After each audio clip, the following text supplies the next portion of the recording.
Hello students, welcome to the Histone institute. तो इस video के अंदर हम पढ़ने जा रहे हैं नेक्स्ट टॉपिक, एमबीए के नेक्स्ट टॉपिक म्यूटेशन के बारे में। किसके बारे में? म्यूटेशन के बारे में। तो देख लेते हैं म्यूटेशन क्या होती है। जब भी हम म्यूटेशन की बात करते हैं तो म्यूटेशन का मतलब होता है डीएनए की जो सीक्वेंस है उसके अंदर कोई सी प्रकार का चेंज आना। जब डीएनए की सीक्वेंस में किसी प्रकार का चेंज आता है तो उसको क्या बोला जाता है? म्यूटेशन। क्या बोलते हैं उसको?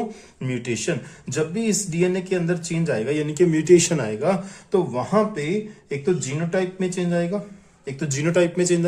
और जीनोटाइप में चेंज आने से फिनोटाइप में चेंज आएगा। जीनोटाइप में चेंज आने से फिनोटाइप में चेंज देखने को मिलेगा।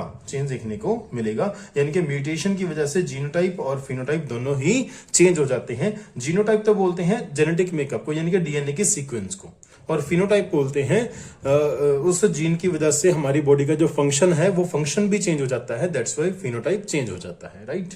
फिनोटाइप बोलते हैं फंक्शन को। नेक्स्ट देखिए, म्यूटेशन की बात तो हम कर चुके कि म्यूटेशन क्या होती है? डीएनए के सीक्वेंस में आने वाला कोई भी चेंज म्यूटेशन होता है, ठीक है। इसके अलावा जैसे कि आप मियोसिस में पढ़ते हैं, जैसे कि हम मियोसिस में क्रॉसिंग ओवर पढ़ते हैं तो वो क्या है? रिकॉम्बिनेशन। वो क्रॉसिंग ओवर क्या है? रिकॉम्बिनेशन। तो म्यूटेशन और रिकॉम्बिनेशन की वजह से भी डीएनए के अंदर वेरिएशंस आती हैं। तो म्यूटेशन की वजह से तो डीएनए के सीक्वेंस में चेंज आ ही रहा है, लेकिन रिकॉम्बिनेशन की वजह से भी डीएनए के अंदर चेंज आते हैं। तो mutation and recombination both are responsible for variation in DNA. Next अगर मैं बात करूं हुगो दी वरीज जो थे उन्होंने म्यूटेशन वर्ड दिया था। क्या दिया था उन्होंने? म्यूटेशन वर्ड दिया था, और उन्होंने म्यूटेशन को स्टडी किया। कहां स्टडी किया? उन्होंने स्टडी किया था एक प्लांट के अंदर जिसका नाम है ओनोथेरा लमार्कियाना, जिसको इवनिंग प्राइमरोज भी बोलते हैं, राइट। उसके बाद एक हमारे पास साइंटिस्ट हैं बीडल एंड टॉटम। तो बीडल एंड टॉटम ने क्या किया? यूवी रेस को यूज करके, किसको यूज करके? यूवी रेस को यूज करके उन्होंने वाइल्ड न्यूरोस्पोरा के अंदर म्यूटेंट न्यूरोस्पोरा बनाया। यानी कि वाइल्ड न्यूरोस्पोरा के अंदर म्यूटेशन करवाई, और म्यूटेशन के बाद उन्होंने क्या बनाया? उन्होंने बनाया म्यूटेंट न्यूरोस्पोरा। किसकी हेल्प से बनाया? यूवी रेस की हेल्प से।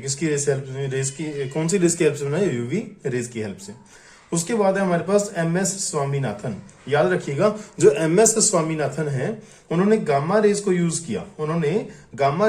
किया वीट प्लांट के अंदर म्यूटेशन इंट्रोड्यूस करने के लिए, और क्यों किया उन्होंने म्यूटेशन? ताकि वीट की कुछ गुड वैरायटीज को बनाया जा सके, right. For example Sharbati Sonora and Usha Lerma. तो ये कुछ गुड वैरायटीज हैं वीट की जो कि एमएस स्वामीनाथन के द्वारा वीट के अंदर म्यूटेशन से बनाई गई हैं, और म्यूटेशन कैसे करवाई गई? गामा रेडिएशन की हेल्प से। नेक्स्ट है म्यूटेशन। तो म्यूटेशन दो प्रकार की होती हैं। एक जिसको हम बोलते हैं क्रोमोसोमल म्यूटेशन। क्या बोलते हैं? Chromosomal mutation. दूसरी होती है जीन या फिर पॉइंट म्यूटेशन। अब देखिए दोनों में क्या डिफरेंस है। सबसे पहले बात करेंगे क्रोमोसोमल म्यूटेशन की। तो क्रोमोसोमल म्यूटेशन फर्दर दो टाइप की होती हैं। एक जिसको हम बोलते हैं हेट्रोप्लॉइडी और जीनोमेटिक, और दूसरी होती है क्रोमोसोमल एबेरेशंस। हेट्रोप्लॉइडी के अंदर आपको यूप्लॉइडी एंड एन्यूप्लॉइडी देखने को मिलेगी। यूप्लॉइडी का मतलब होता है सेट ऑफ क्रोमोसोम का चेंज हो जाना, यानी कि जैसे हैप्लॉइडी होता है, डिप्लॉइडी होता है, ट्रिप्लॉइडी होता है, पॉलीप्लॉइडी होता है।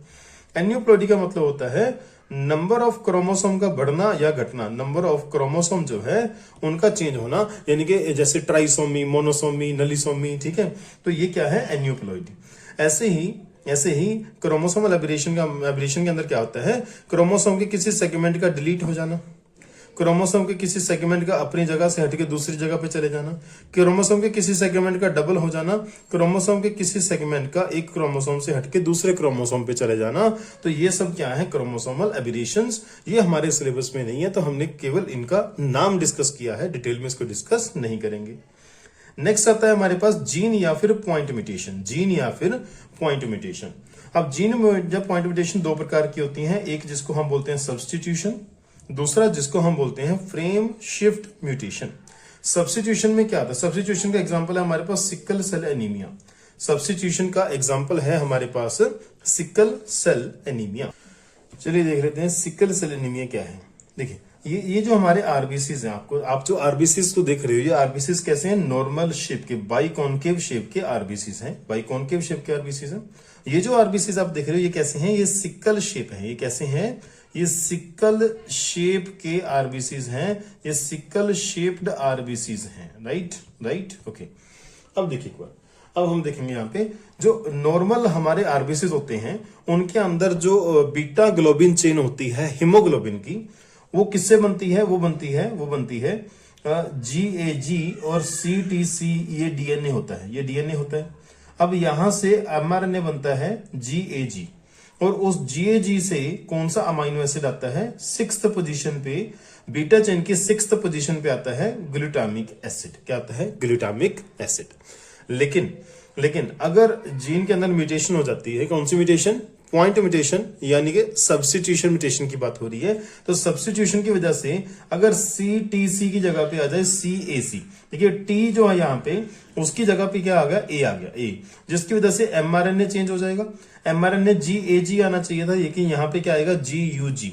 और GUG जो होता है ये किसके लिए कोड करता है? ये वैलीन के लिए कोड करता है। तो जो हीमोग्लोबिन की बीटा चेन होती है, उस बीटा चेन के अंदर 6th पोजीशन पे ग्लूटामिक एसिड की जगह क्या आ जाएगा? वैलीन आ जाएगा। क्या आ जाएगा? वैलीन आ जाएगा। और इसी चेंज की वजह से हमारे आरबीसीज जो होते हैं उनकी शेप बाइकॉन्केव से चेंज होके क्या हो जाती है? सिकल शेप हो जाती है। इसको हम बोलते हैं sickle cell anaemia. Sickle cell anaemia कब होती है? जब ऑक्सीजन का प्रेशर कम होता है, जब ऑक्सीजन का टेंशन या प्रेशर कम होता है तब। ओके, तो this is about the sickle cell anaemia. तो सिकल सेल एनीमिया क्या है? सब्स्टिट्यूशन है, एक प्रकार की पॉइंट म्यूटेशन है। जब एक सिंगल नाइट्रोजन बेस चेंज होता है, तो जब एक सिंगल नाइट्रोजन बेस चेंज होता है तो उसको बोलते हैं पॉइंट म्यूटेशन। और उसके अंदर सबसे पहले थी सब्स्टिट्यूशन म्यूटेशन, जिसका एग्जांपल क्या है हमारे पास? Sickle cell anaemia. दूसरा है हमारे पास frame shift mutation. Frame shift mutation को और क्या बोला जाता है? फ्रेम शिफ्ट म्यूटेशन को और बोला जाता है जिब्रिश म्यूटेशन। अब जिब्रिश म्यूटेशन भी दो प्रकार का हो सकता है। एक जिसके अंदर हम एक किसी पॉइंट पे एक न्यूक्लियोटाइड को या नाइट्रोजन बेस को ऐड करेंगे, इंसर्ट करेंगे या फिर डिलीट करेंगे। फॉर एग्जांपल अब देखिए यहाँ पे सपोज करो RAM has HAS RED red CAP cap, ये एनसीईआरटी के अंदर दिया हुआ है। तो तीन यानी कि देखो तीन नाइट्रोजन बेस जो होते हैं उनका एक कोडोन होता है। तो यहाँ पे कुल मिला के हमारे पास 4 कोडोन है। हमने क्या किया? तीसरे कोडोन से पहले एक नाइट्रोजन बेस ऐड कर दिया B। तो देखिए अब यहाँ पे पहले RED था कोडोन के अंदर, लेकिन अब D अलग हो जाएगा और BRE बन जाएगा BRE। देखिए तीन का आपको सेट बनाना है, तीन का सेट बनाएंगे तो जो कोडोन है वो टूट गया, यानी कि जो कोडोन का फ्रेम है वो शिफ्ट हो चुका है, कोडोन का फ्रेम शिफ्ट हो चुका है। अब अगर आप बी के साथ आई ऐड करोगे तो ई अलग हो जाएगा, केवल आर बचेगा।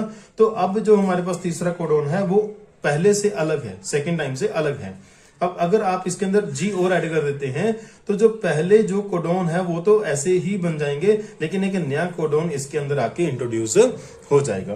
तो अगर हम एक नाइट्रोजन बेस को इंसर्ट या ऐड करते हैं तो उसकी वजह से पूरा का पूरा फ्रेम चेंज हो जाता है, अनलेस अगर हम 3 या 3 के मल्टीपल में नाइट्रोजन बेस को ऐड करें।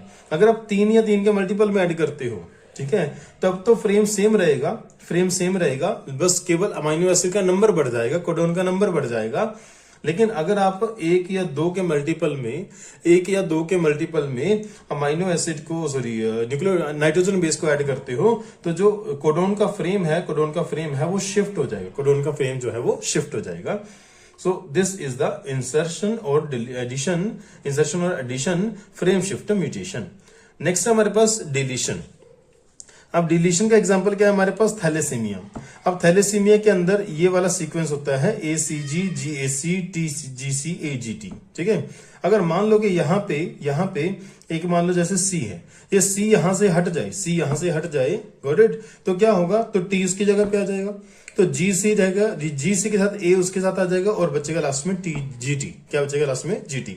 तो कुछ ऐसा चेंज आता है थैलेसीमिया के अंदर, ठीक है। तो थैलेसीमिया किसकी वजह से होता है, थैलेसीमिया फ्रेम शिफ्ट म्यूटेशन की वजह से होता है।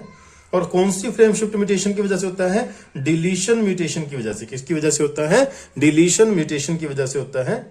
और ये एक लिथल डिसीज होती है, क्या होती है, एक लिथल डिसीज होती है। ओके, म्यूटेजन की बात कर लेते हैं। म्यूटेजन क्या होता है, म्यूटेजन ऐसे सब्सटेंस होते हैं जो म्यूटेशन कोज करते हैं। क्या कोज करते हैं, म्यूटेशन कोज करते हैं। फॉर एग्जांपल कुछ नॉन आयोनाइजिंग रेडिएशंस होती हैं, कुछ नॉन आयोनाइजिंग रेडिएशंस होती हैं, जैसे कि यूवी रेज होती हैं, गामा रेज होती हैं। ये क्या करती हैं, डीएनए के अंदर चेंज करती हैं, यानी कि ये म्यूटेशन कर देती हैं। अगर ये म्यूटेशन कर देती हैं तो हम इनको क्या बोलेंगे, हम इनको म्यूटेजन बोलेंगे। क्या बोलेंगे, इनको म्यूटाजन बोलेंगे, right. Sickle cell anaemia is classical example of, sickle cell anaemia किसका क्लासिकल एग्जांपल है, पॉइंट म्यूटेशन का, फ्रेम शिफ्ट म्यूटेशन का, फ्रेम शिफ्ट म्यूटेशन का नहीं है जी, डिलीशन म्यूटेशन का बिल्कुल भी नहीं है जी, एडिशन म्यूटेशन का बिल्कुल भी नहीं है। हम यहाँ पे सब्सटीट्यूशन करते हैं, हम यहाँ पे क्या करते हैं, हम केवल यहाँ पे एक सेकंड देख लेते हैं, वापस देख लेते हैं जिसको, हम केवल यहाँ पे क्या करते हैं, हम केवल यहाँ पे T की जगह पे A लगाते हैं, जिससे A की जगह पे U आ जाता है और ग्लूटामिक एसिड की जगह पे वेलिन आ जाता है। तो हमने एक पॉइंट के ऊपर सब्सटीट्यूशन किया, कोई एडिशन कोई डिलीशन कुछ नहीं किया, कोई फ्रेम शिफ्ट कुछ नहीं किया, तो ये पॉइंट म्यूटेशन है। कैसी पॉइंट म्यूटेशन है, सब्सटीट्यूशन पॉइंट म्यूटेशन है, सब्सटीट्यूशन पॉइंट म्यूटेशन है। तो आंसर आएगा first option. In sickle cell anaemia there are changes in gene for, कौन से जीन में चेंज आता है, जो जीन अल्फा चेन के लिए रिस्पॉन्सिबल है, बीटा चेन के लिए रिस्पॉन्सिबल है, गामा चेन के लिए रिस्पॉन्सिबल है, या डेल्टा चेन के लिए रिस्पॉन्सिबल है। तो देखिए अनीमिया, सिकल सेल एनीमिया जब भी होता है और जब जीन के अंदर कोई चेंज आता है तो वो जीन कौन सी चेन के लिए रिस्पॉन्सिबल होता है, वो रिस्पॉन्सिबल होता है beta globin chain of haemoglobin के लिए। तो आंसर आएगा सेकेंड ऑप्शन। नेक्स्ट हमारे पास in sickle cell anaemia resultant effect of mutation is change of amino acid residue. भाई जब भी सिकल सेल एनीमिया होता है तो कौन सा अमाइनो एसिड रेजिड्यू के अंदर चेंज आता है, वेलिन से एलानिन आता है, या वेलिन से ग्लूटामिक एसिड आता है, या एलानिन से वेलिन आता है, या ग्लूटामिक एसिड से वेलिन आता है। तो आंसर आएगा हमारे पास फोर्थ ऑप्शन। हमने यहाँ पे देखा ग्लूटामिक एसिड की जगह पे क्या आ जाता है, वेलिन आ जाता है। तो आंसर आएगा इसका फोर्थ ऑप्शन। नेक्स्ट हमारे पास the following is an example of, देखिए हमारे पास एक एग्जांपल है BIG, ये एक कोडोन है, RED ये फिर से एक कोडोन है, CAP ये तीसरा कोडोन है। अगर हम यहाँ पे BIG REM, देखो हमने यहाँ पे M ऐड कर दिया, क्या ऐड कर दिया, यहाँ पे रेड था तो यहाँ पे M ऐड कर दिया, तो D चला गया आगे, CA के साथ P हो गया अलग। तो इसको हम क्या बोलेंगे, देखिए यहाँ पे हमने एक आम को यहाँ पे ऐड किया है, हमने यहाँ पे एक नाइट्रोजन बेस को ऐड किया है। तो ये डिलीशन म्यूटेशन है, बिल्कुल भी नहीं। ये पॉइंट म्यूटेशन है, यस पॉइंट म्यूटेशन तो है। क्या ये एडिशन म्यूटेशन है, यस एडिशन म्यूटेशन भी है। तो आंसर आएगा more than one option is correct. Ram has cap, Ram एक कोडोन है, हैज दूसरा कोडोन है, कैप तीसरा कोडोन है। तो हमने यहां पे क्या किया, राम हैज बिग कैप, यानी कि हमने यहाँ पे पूरा का पूरा एक कोडोन ऐड कर दिया जिसके अंदर 3 नाइट्रोजन बेस हैं। इसका मतलब ये किसका एग्जांपल है, एडिशन म्यूटेशन का, यस बोल सकते हैं। डिलीशन हमने कुछ डिलीट नहीं किया, सब्स्टिट्यूशन नहीं, हमने कोई सब्स्टिट्यूशन नहीं की, मोर देन वन ऑप्शन नहीं है। तो हमारे पास इसका आंसर आएगा एडिशन म्यूटेशन, क्योंकि यहाँ पे हमने एक पूरा का पूरा कोडोन ऐड कर दिया, राइट। ओके, तो चलिए एक बार इसको एनसीईआरटी से देख लेते हैं कि एनसीईआरटी के अंदर कैसा दे रखा है। देखिए एनसीईआरटी ने यहाँ पे म्यूटेशन के बारे में दे रखा है, ठीक है। अगर आपने डीएनए और जीन के बीच में रिलेशनशिप को स्टडी करना है तो आप कैसे कर सकते हैं, म्यूटेशन स्टडी से। आप ध्यान से देखिएगा, यहाँ पे हम लॉस और गेन ऑफ जीन और उसके फंक्शन की बात करेंगे कि अगर हम जीन के अंदर कोई लॉस या गेन करते हैं तो उससे कौन सा फंक्शन गेन या लॉस हो जाता है। इसका हमारे पास एक क्लासिकल एग्जांपल है, पॉइंट म्यूटेशन का।